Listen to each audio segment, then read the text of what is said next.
Hello, everybody, and welcome to Carolina Conservatives. We are Preachers with a Punch, and yes, this has been a little bit of a rare situation here lately, Pastor, that we've been able to get together and actually be the both of us on these podcasts. It's been one or the other here for the last little bit, but folks, here we are. You've got double whammy here today with both Pastor Alan Mashburn and me. I'm Dr. Nathan Street. I'm Pastor Alan Mashburn. I don't know what you've done to be so blessed, but here you are. And we have special guests today. And I'm going to ask Dr. Street to introduce them. I'll bring in the topic of what we're going to look at and what prompted this. We are so thrilled to have with us today two very amazing people and who have quite a story to tell. And we can't wait to get this story out so that everybody can see exactly what is happening. You know, there's so much of this stuff that's going on behind the scenes, and the media doesn't really want to cover it. But here on Preachers with a Punch, we don't mind just shining the light on all of it and watching all the roaches run. You know, that's the way it goes when the light comes on, dispels all the darkness. But here today, we are thrilled to have with us Courtney Gills and Mustafa Kojak. And yes, we did mean Kojak, and I just love that last name. It's just awesome. So Courtney Gills and Mustafa Kojak, we just welcome you here on Carolina Conservatives Preachers with a Punch. Thank you so much for coming on with us. Thank you. Yeah, thanks for having us. And let me give a little bit of light on how this came about. Courtney is a former candidate for Congress, and we hope that she is not done, because we need her tenacity, her values, and I think you'll look better in Congress than many that we already have. But nevertheless, what started this was a post, and we're going to put this on the video and have reference in the audio version as well. Due to the significant increase in faith-based exemption requests over the past year, and our imperative to keep our communities, patients, and team members safe, Novant Health has been compelled to thoughtfully assess the sincerity of each requester's beliefs. And Courtney goes on, guess what, folks? They're still doing it. This was sent to me by an experienced RN, included in their denial for their religious exemption. There's no science in keeping others safe. We are losing our bodily autonomy and religious freedom. It's time to wake up, America. So this prompted me to reach out to Courtney. And Courtney, what prompted you to write this? Well, I actually got that from Mustafa, so he'll probably expound on what his experience was there. But I've been a nurse for about 10 years, mostly emergency room. And actually what prompted me to run for office was the vaccine mandates. Both of my parents are respiratory therapists. They were both forced to take it to keep their jobs. And that was really something that was really the federal government overreach that directly affected my family. And I just couldn't stand for it anymore. And I had a friend who suggested I run for Congress. I thought she was kind of crazy. It was about a week before the mandate started. And then that happened. And I looked at my husband and said, are you really supportive of this? And he was. And we looked into it, and there I was running for Congress, made it through the primary, but not past the general, because I was in probably the most blue district running as a Republican in North Carolina. But we worked really hard and we did some really great things. But what's been just really interesting is talking to Mustafa about his experience. We both have been travel nurses, and just seeing how the type of things that you have to sign, even if you get an exemption, how much liability that puts on the nurse rather than the hospital. It's just been really a mess, and really goes against all of American values of freedom and bodily autonomy. And yeah, it's just very frustrating, because after the Supreme Court overturned the whole OSHA being able to shut down small businesses if they're over, I think it was 100 employees, for not enforcing a vaccine mandate. Once that was overturned, everybody got excited, but us hospital workers didn't get excited, because really the way they've been able to continue to enforce these policies in the hospital is because the Biden administration said they would withdraw Medicaid and Medicare funding from hospitals that didn't enforce vaccine mandates. And so that still is in place, and people are still being walked off the job. All for something that we are learning more and more about being ineffective entirely. I mean, I just read it this morning and heard it this morning that the Project Veritas has just, really, as of this morning, unveiled Pfizer executive talking about, yeah, we never did test this shot. And yeah, we're actually looking right now to see if it is affecting and making people have heart attacks. All of that, that's coming out and stuff that we've already known, and that they've really silenced people like y'all. And now they're still trying to make you either take this shot, you either comply, or we're going to get rid of you. So my question is, how do they know whether this is a sincere religious belief or not? I mean, how are they really testing this out? Mustafa, do you want to comment on that? Well, yeah, sure.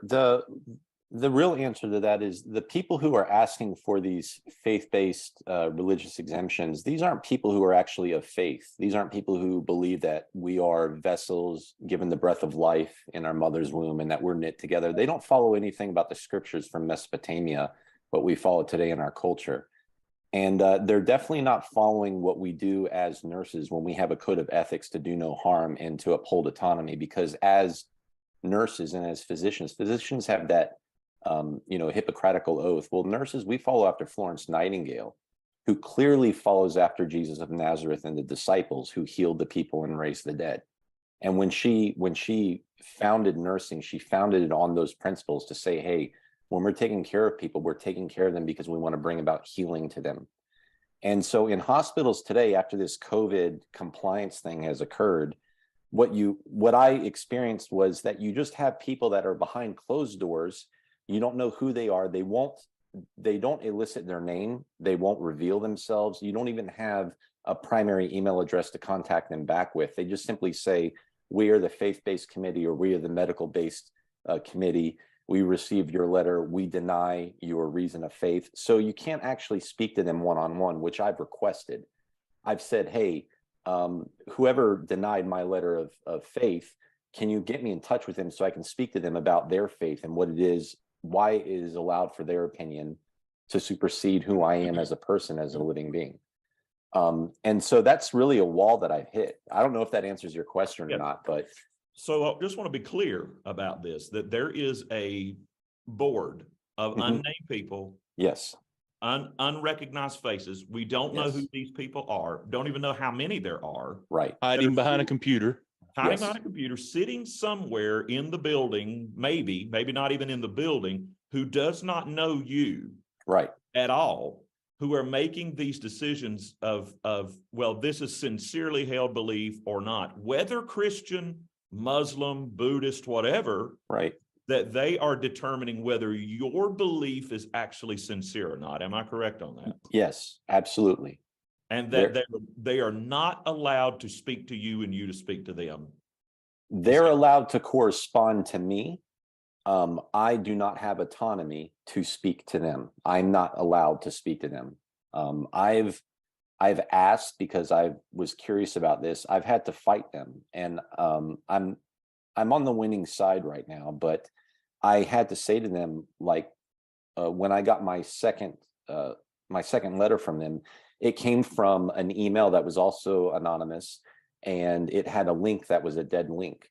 And it simply was just giving me the runaround to ignore me. So I had to call one of the HR representatives and say, look, one of the things that the EEOC, our federal labor commission board, what they say is that when you're a corporation in the United States and you want to offer employment to people, you can't deny them by their creed. And that's what this is doing.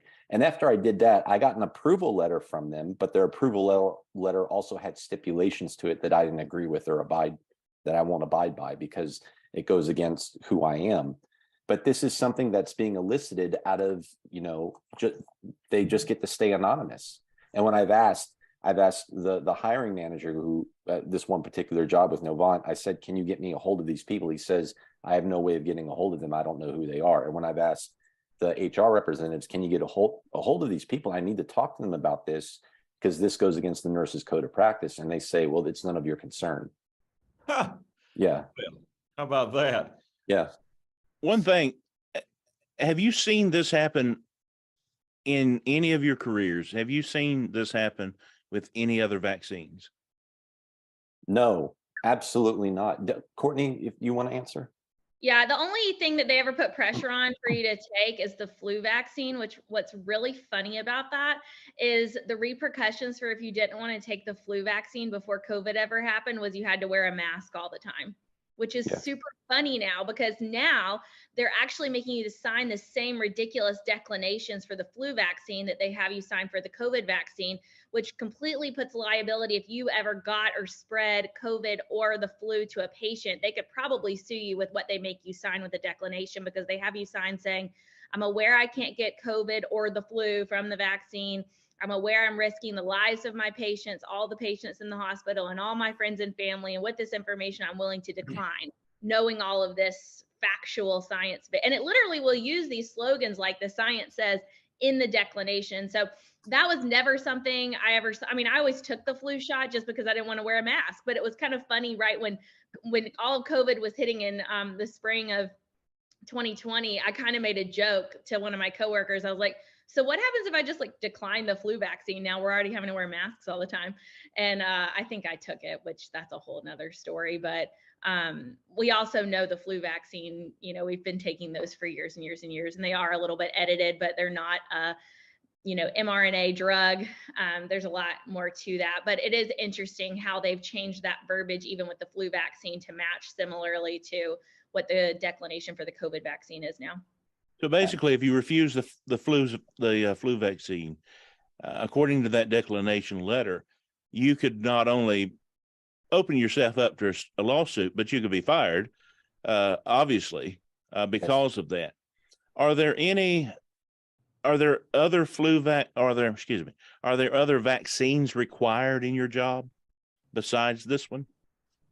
Oh, so that's a very good question. So as a nurse, as a child, I was vaccinated with measles, mumps, and rubella. When you're born, that was a common thing in North America to do. Just like if you grew up in the Philippines, you would be vaccinated with the tuberculosis vaccine. We didn't do that here in North America. But when you work as a nurse, this is pre-COVID, you had the opportunity to deny the flu vaccine. It was just called a declination. Till today, and I'm holding this paper up here, I'll be happy to photocopy it and send it to you, but you see my signature at the bottom.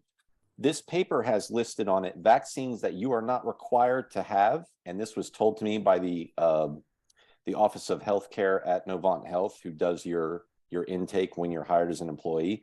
And it says here that measles, rubella, and mumps, and varicella, which is the chickenpox, are not required vaccines.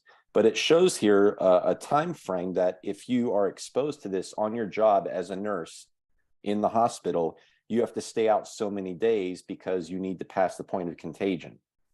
So I was really surprised by this because not only this, you're also allowed to deny the hepatitis B vaccine. And hepatitis is something that destroys your liver. And you're highly prone to become, what's the word?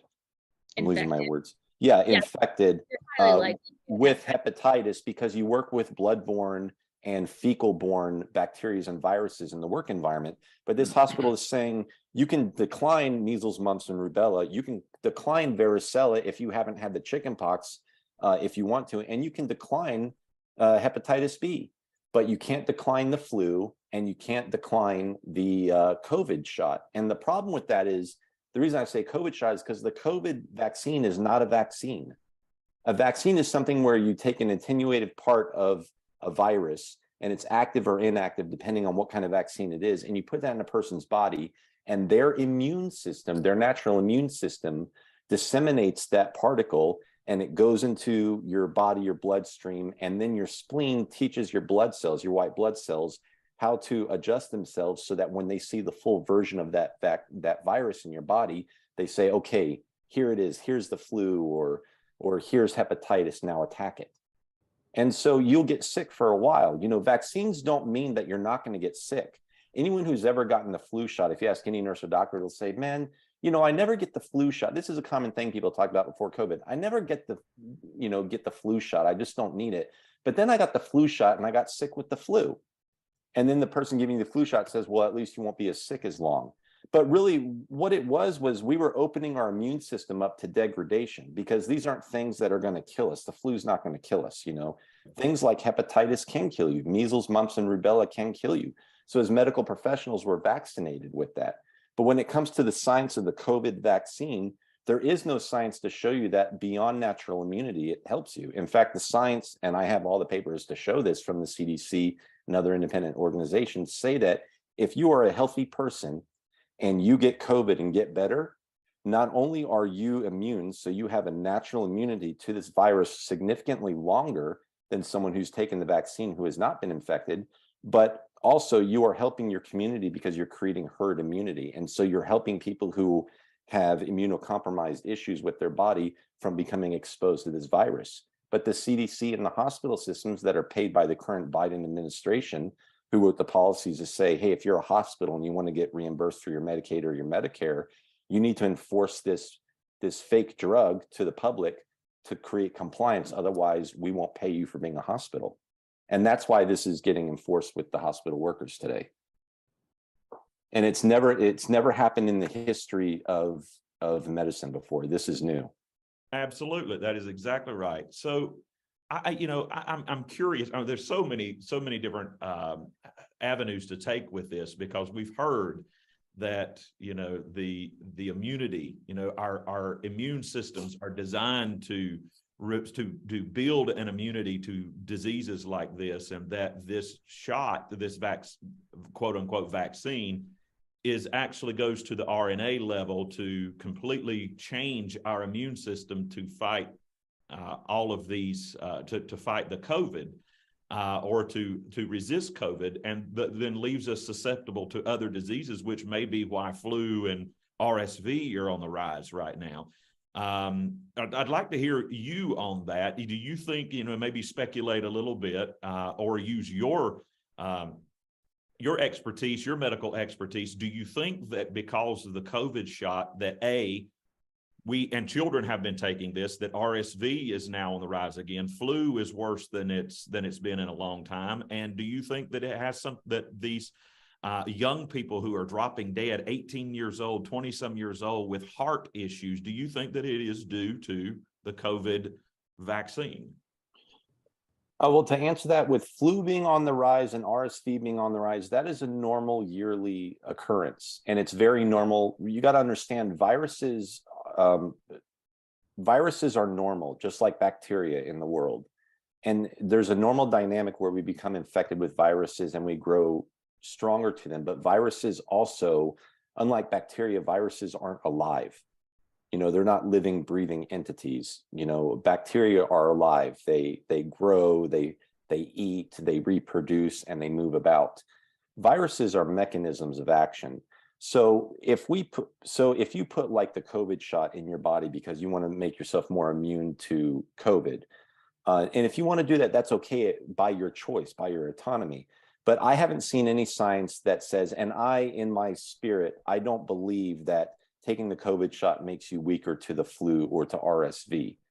What I think is that people have become more aware of RSV and the flu, and because of the pandemic mania, they're listening to their television and their news, and they're just watching these headlines on their smartphones, because now people are printing the word RSV, or the flu is getting larger, and they're just creating more of a scare to get people to say, hey, you see, people who don't believe in vaccinations or won't vaccinate themselves are still spreading all these other germs too, because they want to misinform the public to get the people to be afraid of each other, so that we're not human with each other, and then the people that are trying to push this compliance and conformity win.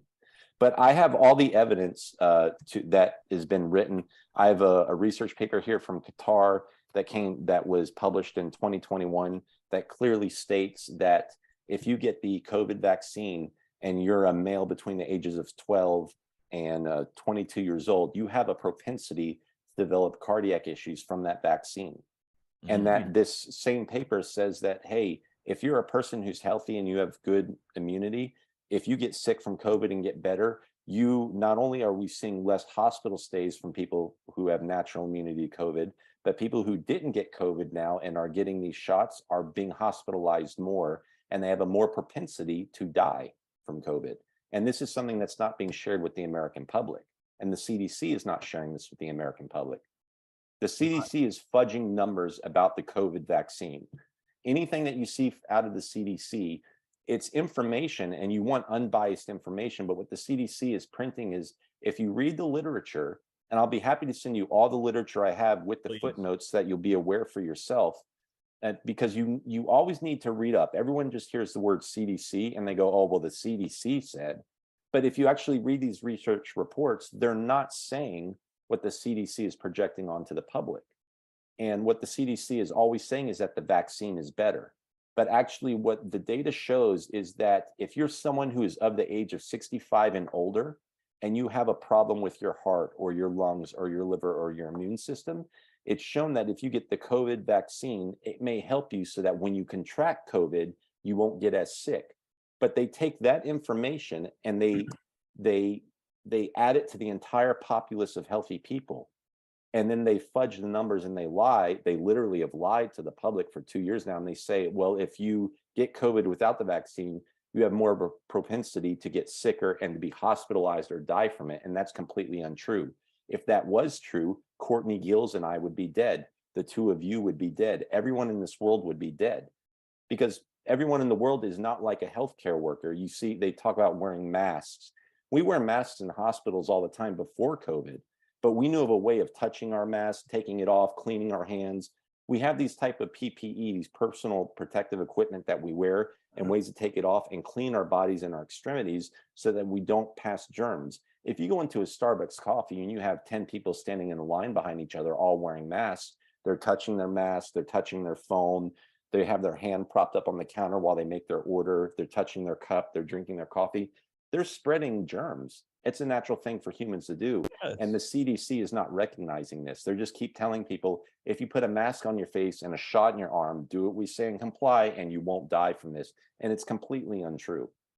And we've seen so many people do that they just jumped, they just went ahead and just did whatever someone said to do without asking any questions.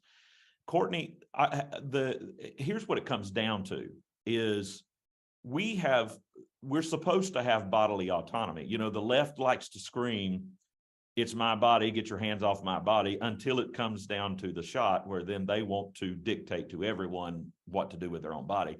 So have you gotten attorneys? Are you being represented legally at this point? Courtney, before you answer that, let's take a break. All right, let's come back and deal with that. And then I want to, yeah, we got to have a cliffhanger. And so this wraps up this segment, this episode, and we will be back with the second part with these two. I mean, I'm learning and my blood's boiling at the same time here. Yes. But I want you to be engaged. I want you to listen. So Nathan, take us out and we'll be back. Folks, if you want to hear the answer to this, we're getting ready to dive even deeper, and we're going to be slapping around some people. So, you know, I'm looking forward to hearing what Courtney and Mustafa have to say next. You do not want to miss this. We are going to be diving deeper. So y'all hang on. This is Carolina Conservatives, Preachers with a Punch. I'm Dr. Nathan Street. I'm Pastor Alan Mashburn. Join us next time, and you'll get the answer to that cliffhanging question.